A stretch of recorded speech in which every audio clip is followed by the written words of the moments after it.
गुजरात के दिल में बसा एक छोटा सा गांव सुंदरपुर, जहां चारों तरफ हरियाली ही हरियाली है। खेतों में लहराती फसलें और मिट्टी की खुशबू में बसी एक शांत जिंदगी। ये गांव फेमस इसलिए था कि यहाँ खाने की तरह तरह के व्यंजन मिला करते थे। इसी गांव के एक कोने में रहता है विमल, एक गरीब लेकिन ईमानदार आदमी, जिसके पास पैसा कम है लेकिन हौसला और मेहनत की कोई कमी नहीं। विमल धीरू सेठ के यहाँ काम किया करता था। बहुत ज्यादा मेहनती आदमी था। जितना भी काम था वो बड़े ही दिल लगा के काम किया करता था।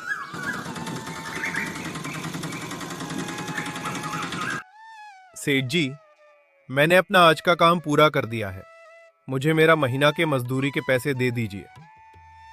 एक तो काम सही समय पर करते नहीं हो, लेकिन पगार मांगने तो तुम समय से आ जाते हो। कल तुमको प्रधान के घर अनाज पहुंचने के लिए कहा था, काम भी ढंग से तुमसे नहीं हो पाया। तुम्हारा जितना भी पैसा होता है उसका आधा पैसा मिलेगा। लेकिन सेठ जी, मैं तो अपना काम सही से किया है। प्रधान के घर में भी मैंने सही से सामान पहुंचा था। मुझे तो मेरी मेहनत के पूरे पैसे मिलने चाहिए। वाह वाह, जवान ललाने को कह दो बस। ये लो पैसे और तुम कल से काम पर मत आना। मैं तुम्हें काम से निकल रहा हूं, काम चोर कहेंगे। धीरू सेठ बाद ही लालची किस्म का आदमी था। वैसे ही लोगों को बातें घुमाकर उनका पैसा हजम कर लिया करता था। उसके बाद विमल उदास होकर अपने घर आ जाता है। उसके घर में उसकी पत्नी भी थी। आज तो आप थके होने के साथ उदास भी लग रहे हो। बताइए, क्या हुआ आपको? अरे, आज सेठ जी ने मुझे महीने के आधे पैसे दिए हैं। काम तो सही से किया था, पर मुझे पैसे आधे मिले। आधे पैसे क्यों दिए? से हमारा घर का किराया, खाना पीना कैसे चलेगा? मैं जानता हूं मोनिका, लेकिन सेठ जी आधे पैसे दिए हैं और उन्होंने कहा कल से तुम्हें आने की कोई जरूरत नहीं। वो बड़े लोग हैं, आपने क्या ही कर सकता हूं। आपके मजदूरी के पैसे तो आधे मिले हैं, इससे हमारा महीना भर कैसे चलेगा? आपको अब अपना खुद का काम या कहीं और पर काम देखना होगा। मोनिका, तुम तो ठीक कह रही हो, लेकिन नया काम शुरू करने के लिए हमको पैसे चाहिए और हमारे पास बचत के नाम पर कुछ भी नहीं है। तो बस रोज के खाने पीने के लिए ही कमा पाते हैं। अगर ऐसा ही चला तो हमको तो भीख मांगना पड़ जाएगा जी। आप कुछ काम दुनिया, वरना हमारा घर कैसे चलेगा? ठीक है भाग्यवान, मैं कल ही गांव में काम ढूंढता हूं।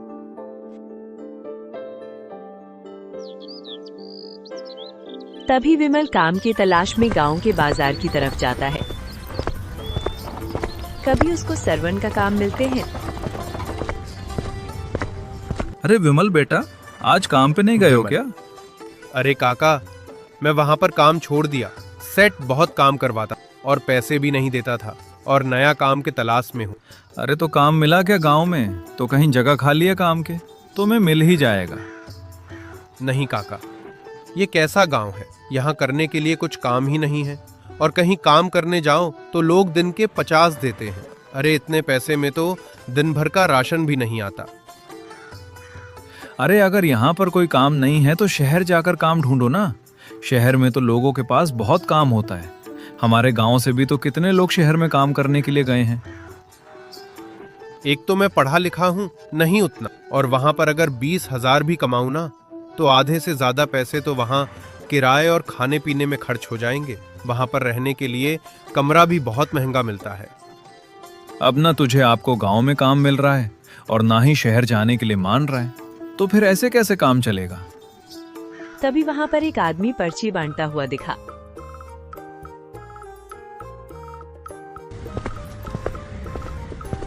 अरे भैया, ये किस चीज के पर्चे हैं? अरे यहाँ पर क्या बांट रहे हो? कहीं भंडारा लगा है क्या? यहाँ पर एक ढाबा खुला है, तो ये उसी का पर्चे है।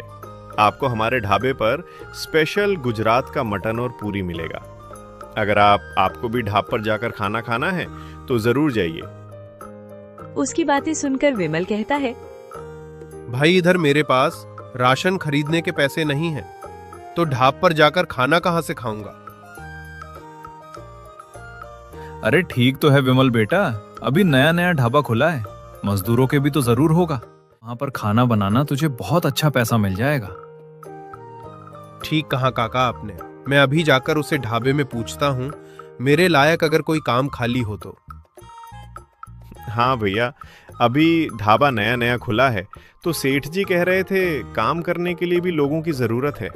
सेठ कारण का तो नाम सुना ही होगा, उन्हीं का ढाबा है। आप एक बार जाइए और सेठ जी से बात कर लीजिए। ठीक है भाई, ठीक है, मैं अभी जाता हूँ। विमल खुश हो जाता है और खुशी खुशी ढाबे पर पहुंच जाता है।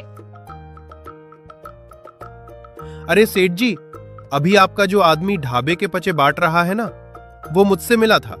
उसने कहा कि अभी ढाबा नया खुला है, तो आपको काम करने वाले लोगों की जरूरत है, इसीलिए मैं यहाँ पर आया हूँ। मुझे कुछ काम चाहिए। ठीक है, लेकिन तुम ये बताओ कि तुम्हें क्या क्या करना आता है। अगर तुम्हें खाना बनाना आता है तो मेरे पास खाना बनाने वालों का भी काम है, और अगर तुम्हें वो नहीं आता है तो तुम मेरे यहाँ साफ सफाई का काम कर सकते हो। गरीब आदमी हूँ साहब, मुझे तो खाना बनाना बचपन से ही आता है। खाना मैं आपको बहुत अच्छे से बना कर दूंगा। आप ये बताओ, मुझे हर रोज के कितने पैसे मिलेंगे? देखो, हर रोज मैं तुम्हें 200 रुपए दूंगा, लेकिन खाना तुम्हें अच्छे से बनाना होगा। अरे दिन भर खाना बनाने के बस 200 रुपए? बाकी हवाई और रसोइयों को तो 500 रुपए मिलता है। देखो भाई, अभी अभी नया नया ढाबा खोले हैं। अगर तुमको और ज्यादा पैसे चाहिए तो तुम जा सकते हो। यहाँ पर काम करने के लिए लोगों की कमी नहीं है। नहीं नहीं सेठ जी, मैं इतने में ही काम कर लूंगा। आपको किसी और को रखने की जरूरत नहीं है। विमल की मजबूरी थी, इसलिए वो इतने कम पैसों में काम करने के लिए भी तैयार हो जाता है। वो ढाबे में पूरा दिन अच्छे से मटन, पूरी, चावल, दाल, सेठ जी जो जो कहते सारा चीज बना देता।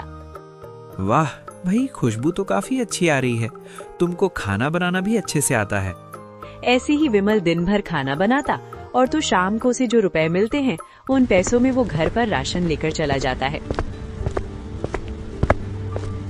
ये लो मोनिका, आज मेरी जो भी कमाई हुई थी उससे मैं ये थोड़ा दाल चावल और सब्जियां खरीद लाया।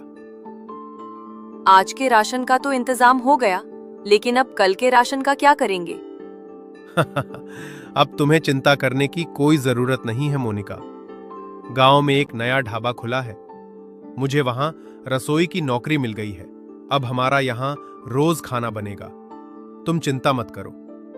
ऊपर वाले की लाख लाख शुक्रिया जो आपको अच्छा एक काम मिल गया। मोनिका भी ये बात सुनकर खुश हो जाती है। उसके बाद विमल के लाए हुए सामान से वो खाना बनाकर खाना खाते हैं। उसके बाद विमल फिर ढाबे पर जाता है, सारा खाना बनाता है। तभी गांव के कुछ लोग आते हैं।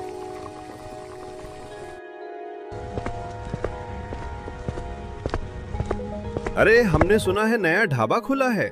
लो भैया, हमारे लिए भी मटन और पूरी। हाँ भैया, सुबह का नाश्ता हो जाएगा, मटन के साथ गर्मा गर्म पूरी। बैठो ना बाबूजी, अभी देता हूँ आप लोगों को। उसके बाद उन लोगों को गर्मा गर्म पूरी और मटन दिया जाता है। लोग बड़े चाव से वहीं पर मटन पूरी खाने लगते हैं और ऐसे ही तारीफ करके वहाँ से चले जाते हैं। उनके ढाबे पर सबसे ज्यादा बिक रही थी तो मटन और पूरी। ऐसे ही शाम हो जाती है। ऐसे ही विमल के बार बार कहने पर भी, सेठ जी, शाम हो चुकी है, आज के पैसे दे देते तो मैं घर के लिए राशन लेकर जाता। अरे, मैं तुम्हें बताना भूल जा रहा था, मैं तुम्हें रोज के पैसे नहीं दे सकता। महीने का पैसा एक बार दे दूंगा। लेकिन सेठ जी, मुझे अपने घर के लिए राशन लेकर जाना है। मेरे पास बिल्कुल भी पैसे नहीं है। अगर आपने पैसे नहीं दिए तो हम भूखे मर जाएंगे। देखो, अगर ऐसी बात है तो तुम किसी से उधार ले लो। उसके बाद जब मैं तुम्हें महीने का पैसा दे दूंगा, उसको चुका देना। अरे सेठ जी, आप समझने की कोशिश कीजिए ना। महीने का पैसे 2 या 1 दिन में पैसे तो वही है ना जो मैं काम कर रहा हूं। अरे वही तो बोल रहा हूँ, तुम किसी और से उधारी ले लिए रहो। अगर मैं तुम्हें रोज के पैसे दूंगा तो क्या भरोसा तुम कब काम छोड़कर चले जाओ। हाँ, लेकिन अगर तुम कुछ गिरवी रख सकते हो तो मैं तुमको पैसे दे सकता हूँ। अरे सेठ जी, गरीब आदमी हूं, मेरे पास ऐसा कुछ भी नहीं है जिसको मैं आपके यहाँ गिरवी रख सकूं। वो सब मुझे नहीं पता भाई। सेठ उसकी एक बात भी नहीं सुनता है। उसके बाद मजबूरी में आकर विमल को गांव की एक जमींदार के पास जाना पड़ता है। इधर विमल जमींदार के यहाँ अपने घर को गिरवी रख देता है। देखो, मैं तुम्हें पैसे उधार दे रहा हूँ, लेकिन अगर तूने मेरे पैसे सही समय पर नहीं लौटाए तो अपना घर तुझे मेरे नाम पर करना होगा। मुझे मंजूर, बिल्कुल भी चिंता मत कीजिए। मेरी पगार मिलते ही मैं आपको आपके पैसे चुका दूंगा। विमल जमींदार से पैसे उधार पर लेता है, अपना घर राशन लेकर आता है। इस तरह 1 महीना बीत जाता है।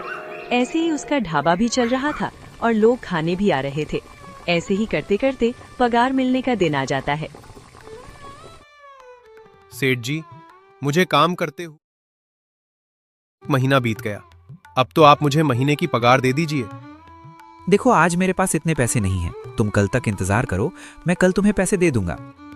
लेकिन सेठ जी, मुझे जमींदार जी को पैसे देने हैं। अगर आज मैंने उनके पैसे नहीं लौटाए तो वो मेरा घर हड़प लेंगे। अरे, एक दिन के लिए कोई किसी का घर थोड़ी ना हड़पता है। कुछ नहीं होगा, मैं कल तुम्हें तुम्हारे पैसे दे दूंगा। आप मेरे साथ खेल मत खेलिए सेठ जी।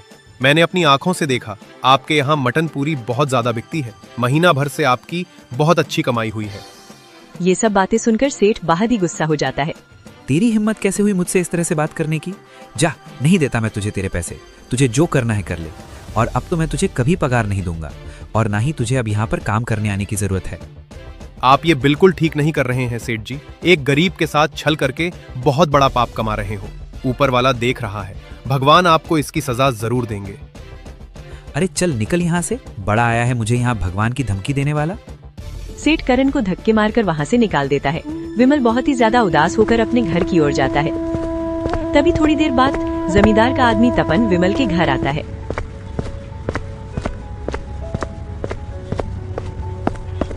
हाँ भाई, याद है ना विमल कि आज तुझे जमींदार के पैसे देने हैं। सेठ जी ने तुझे याद दिलाने के लिए मुझे भेजा है। हाँ, मैं जानता हूं टपन भाई। जमींदार जी को कहना कि मैं रात तक उनके पैसे लेकर आऊंगा।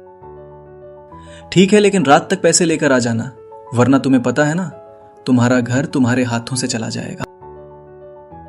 तपन उनके दरवाजे पर खड़ा ही था, तभी विमल का एक पड़ोसी गोकुल वहाँ से गुजर रहा था। उसने जैसे ही तपन को विमल के दरवाजे पर खड़ा देखा तो वो समझ गया कि पक्का कोई ना कोई गड़बड़ जरूर है। अरे, ये तो जमींदार का आदमी है, लेकिन ये विमल के घर पर क्या कर रहा है? तपन जैसे ही वहाँ से निकलता है तो गोकुल वहाँ पहुँच जाता है। अरे विमल, ये जमींदार का आदमी तुम्हारे घर पर क्या कर रहा था? तुमने जमींदार से कोई उधार लिया है क्या? हाँ भाई, उधार लिया तो था, लेकिन चुका नहीं पाया। उसके बाद विमल ने अपना साथ घटी पूरी घटना अपने दोस्त गोकुल को सुनाई। उसकी पूरी बात सुनकर गोकुल सुनता है। फिर गोकुल कहता है, नहीं दिए तो वो मेरा घर हथिया लेगा। मुझे तो समझ में नहीं आ रहा है कि मैं पैसे कहां से लेकर आऊं। अरे इस तरह परेशान मत हो, कोई ना कोई तो हल जरूर मिल जाएगा। लेकिन पहले ये तो बता कि तुझे जमींदार को कितने पैसे देने हैं? पैसे ज्यादा तो नहीं, लेकिन 5,000 रुपए देने हैं। मैंने महीने भर के राशन के लिए लाया था, मगर मेरे पास उतने भी नहीं हैं, और मेरी गरीबी की वजह से कोई मुझे उधार देने को भी तैयार नहीं है। अरे कोई बात नहीं विमल भाई, मेरे पास कुछ पैसे हैं, मैं तुझे पैसे दे देता हूं। वरना इतने से पैसों की वजह से तेरे हाथ से तेरा घर चला जाएगा। और ठेकेदार तो है ही लोगों की मजबूरी का फायदा उठाने वाला, वरना 5,000 के ऊपर कोई किसी का घर नहीं हथियाता। उसके बाद गोकुल ने अपने घर से पैसे लेकर विमल को दे दिया। उसके बाद विमल जमींदार के यहाँ जाकर उसके सारे पैसे चुका देता है। अरे गोकुल भाई, आपका बहुत बहुत धन्यवाद। भाई, अगर आज तूने मेरी मदद नहीं की होती तो मेरा घर मेरे हाथों से चला जाता। पता नहीं भगवान ने मुझे इतना मजबूर क्यों बनाया है। एक तो मुझे कहीं काम नहीं मिलता, ऊपर से जहां काम मिलता है वहां पर लोग ऐसे छल करते हैं। अरे देख भाई विमल, ज्यादा परेशान मत हो। मैं तो कहता हूं तू अपना कोई काम शुरू कर। मैं तुम्हें और 3,000 रुपए दे रहा हूं। तुमने कहा था ना, तुम सेट के यहां मटन और पूरी बनाया करते थे ना, अब से उसी का धंधा करो। अरे दोस्त, तुम्हारा बहुत बहुत धन्यवाद, लेकिन मेरे पास ना तो ढाबा है ना ही दुकान। आखिर मैं अपना मटन पूरी कैसे लोगों को खिलाऊंगा? अरे शुरू से हर कोई अमीर नहीं होता। तुम अपने घर के बाहर ही कपड़े को गाड़ कर एक छोटा सा ढाबा जैसा आकर दे दो, वहां पर ही अपना मटन पूरी बेचा करना। धन्यवाद। तुमने बताया सेठ लोगों को सही से खाना भी नहीं दे रहा होगा और बात भी करने का तरीका नहीं है बिल्कुल। देख लेना, सारे लोग धीरे धीरे तुम्हारे पास ही आएंगे। ये सब बातें सुनकर विमल को एक उम्मीद दिखाई देती है। विमल अपने घर आ जाता है और अपनी पत्नी मोनिका को सारी बात बताता है। ये तो सही है जी, हम लोग अपने घर में ही एक ढाबा खोल लेते हैं। इससे आपको इधर उधर काम करने की जरूरत भी नहीं पड़ेगी। ठीक है, मैं कल सुबह ही जाकर मटन और मसाला ले आऊंगा। घर में तो पहले से आता रखा हुआ है। उसके बाद अगले ही दिन सुबह सुबह विमल बाजार जाकर मटन लेकर आ जाता है। उसके बाद दोनों पति पत्नी मिलकर गर्मा गर्म पूरी बनाकर तलने लगते हैं। गर्मा गर्म करते हुए मटन के साथ मटन मसाला और ग्रेवी बनाते हैं, पूरी के साथ खाया जा सके। दोनों ही घर के बाहरी साफ सफाई कर कर एक ढाबा जैसा लगा लेते हैं और वहाँ लिख देते हैं 50 रुपए में मटन और पूरी। तभी खान की खुशबू से वहाँ पर कुछ लोग आते हैं। अरे वाह, आपने तो बहुत ही अच्छा छोटा सा ढाबा बनाया है। ये तो बिल्कुल एक घर की तरह लग रहा है। अरे तुमको करण सेठ क्यों वहां काम कर रहे थे ना? मैंने एक दो बार वहां तुमको देखा है। जी हाँ, पहले वही काम कर रहा था, पर सेठ ने मुझे पैसे नहीं दिया और निकाल दिया। वो सब छोड़ो, आपको वही स्वाद यहाँ पर मिलने वाला है। ठीक है, फिर लगाओ हम दोनों के लिए एक प्लेट। विमल महफिल दोनों के लिए एक एक प्लेट मटन और पूरी लगा दिया। उसके बाद और लोग वहाँ पर खाने लगते हैं। वो भाई, तुम्हारा मटन पूरी तो बहुत ही स्वादिष्ट है। दाम भी बहुत कम है। अगली बार से तुम मटन के साथ चावल भी रखना। मुझे चावल के साथ मटन खाना अच्छा लगता है। जी, अभी हमारे पास पैसे थोड़े कम थे, इसीलिए हमने मटन और पूरी ही बनाया। अगली बार से हम चावल के साथ सैलेड और पापड़ भी देंगे। लोगों को उनके घर वाला ढाबा बहुत ही ज्यादा पसंद आ रहा था। मुंह भी उस रास्ते से जा रहा था। उनको एक न एक बार रोक के वहाँ का मटन पूरी तो खा रहा था। तभी वहाँ पर उस रास्ते एक गाड़ी गुजरती थी और उसमें दो लड़के होते हैं, राजेश और दीपक। अरे दीपक, गाड़ी रोकना, वहाँ पर एक ढाबा है, मैं अभी आता हूँ वहाँ से कुछ लेकर। अरे भाई, ये गांव देहात का ये छोटा मोटा ढाबा का खाना खाएगा क्या? अरे भाई, मैं भी गांव का ही हूँ, अभी बाहर शहर में काम रहा हूँ, वो अलग। उसके बाद वो आदमी जाकर उनके होटल के पास जाता है। आपके यहाँ का सबसे फेमस जो भी है वो मेरे लिए पैक कर दो। शहरी आदमी को देखकर दोनों खुश हो जाते हैं और दोनों ही उन लोगों को अपना मटन और पूरी पैक करके दे। कितना हुआ भैया? मात्र 100 रुपए। ये लो, 1000 रख लो। अगर हम शहर में खाते तो यही 200 रुपए देना पड़ता। मैं गांव का हूँ, मैं समझता हूँ। अभी आपका ढाबा नया नया ही खोले हो। हम अपने मेहनत से कमा कर खाते हैं, आपसे हम ज्यादा पैसे कैसे ले सकते हैं? अरे ले लो, ये आपके लिए ज्यादा होगा। अगर हम बड़े किसी रेस्टोरेंट में खाते तो यही 1000 खर्चा ही हो जाता। राजेश उन लोगों को 1000 देकर वहाँ से चला जाता है। ये सब देखकर दोनों पति पत्नी खुश हो जाते हैं। उनके पास लोग खाने आया करते थे। आज हमारा तो आपको कहीं जाकर काम करने की भी जरूरत नहीं है। ठीक कहती हो भाग्यवान। शहरी लड़का ने जो 1000 दिए है ना, उसे पैसे से मैं राशन ले आऊंगा कल। तुम मुझे चावल, पापड़ और थोड़ा सैलेड, अगर अचार भी दे दिया करो। अगले ही दिन दरवाजे पर दस्तक होती है। गांव के एक अमीर आदमी का नौकर आया होता है। अरे राम ललवानी जी ने कहा है उनके घर मेहमान आ रहे हैं, 5 प्लेट पैक करके पहुंचा देना। पहुंचाने के पैसे भी मिलेंगे। ठीक है भैया, मैं सब गर्मा गर्म बना के ले दूंगा। विमल खुशी खुशी अपनी पत्नी को बताता है। सुनो भाग्यवान, राम ललवानी जी का नौकर आया था। एक बड़ा ऑर्डर मिला है, अच्छे से सब चीज बनाकर रेडी कर दो। ठीक है, ये सब मैं अभी रेडी कर देता हूँ और टिफिन में पैक कर देता हूँ। अब देकर आ जाना। विमल खाने को डिलीवर करने चला जाता है। तभी उसके ढाबे के पुराने मालिक की नजर उस पर पड़ती है। अरे ये तो वही विमल है, लेकिन ये इतना सारा खाना लेकर जा कहाँ रहा है? इसने किसी दूसरे ढाबे पर काम करना शुरू किया है क्या? अरे नहीं साहब, विमल ने किसी दूसरे ढाबा पर काम करना शुरू नहीं किया, बल्कि उसने तो अपने घर को ही एक ढाबा बना दिया है। सुना उसने बहुत कम दाम में और स्वादिष्ट खाना लोगों को दे रहा है। अच्छा, लेकिन मेरे ढाबे के सामने इसका ढाबा ज्यादा दिन तक टिक नहीं पाएगा, और वैसे भी इसके छोटे से घर में कितना ही बड़ा ढाबा बन पाया होगा। अरे कुछ ही लोगों के बैठते ही वहां तो जगह भी भर जाती होगी। ये बोलकर करण सेठ का मजाक उड़ा देता है। लेकिन कुछ समय बाद उसके ढाबे पर जाने वाले सब ग्राहक विमल के ढाबे पर जाकर खाना खाने लगते हैं, क्योंकि एक तो वो खाना स्वादिष्ट भी बनाते थे और दूसरा उनके खाने का दाम भी बहुत कम था। अरे अच्छा हुआ विमल भाई जो आपने अपना ढाबा खोल लिया, वरना वो करण सेठ वालों ने तो बहुत लूट मचा रखी है। जहां आप एक प्लेट खाना 50 रुपए में देते हो, वही खाना वो लोग 200 में देते हैं। भैया, हम अपने मुनाफे के साथ साथ लोगों का भी फायदा देखते हैं।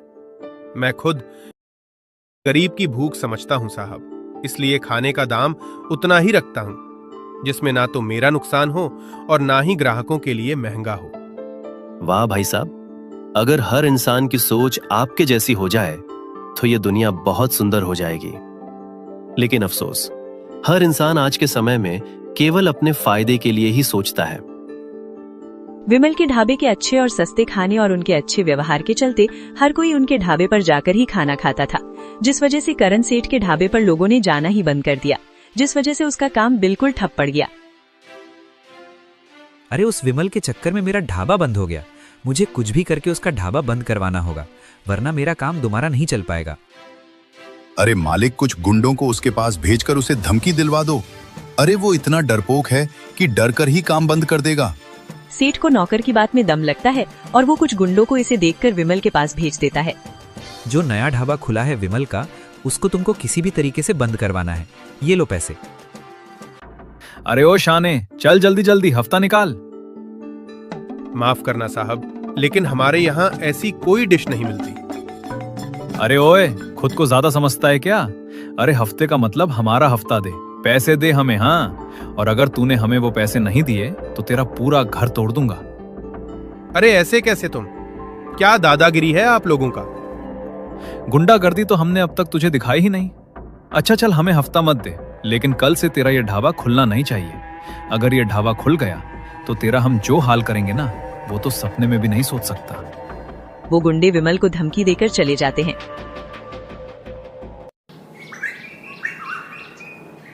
सुनो भाग्यवान, गुंडे आए हुए थे, उन्होंने धमकी दिया है अगर हमने ढाबा खोला तो बंद करवा देंगे।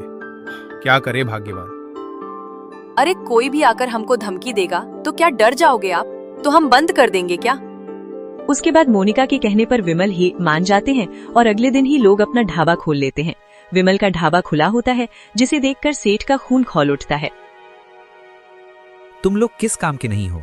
जब तुम एक डरपोक इंसान को भी नहीं डरा पाए, तुम्हारी चेतावनी देने के बावजूद भी उसकी हिम्मत कैसे हुई ढाबा खोलने की?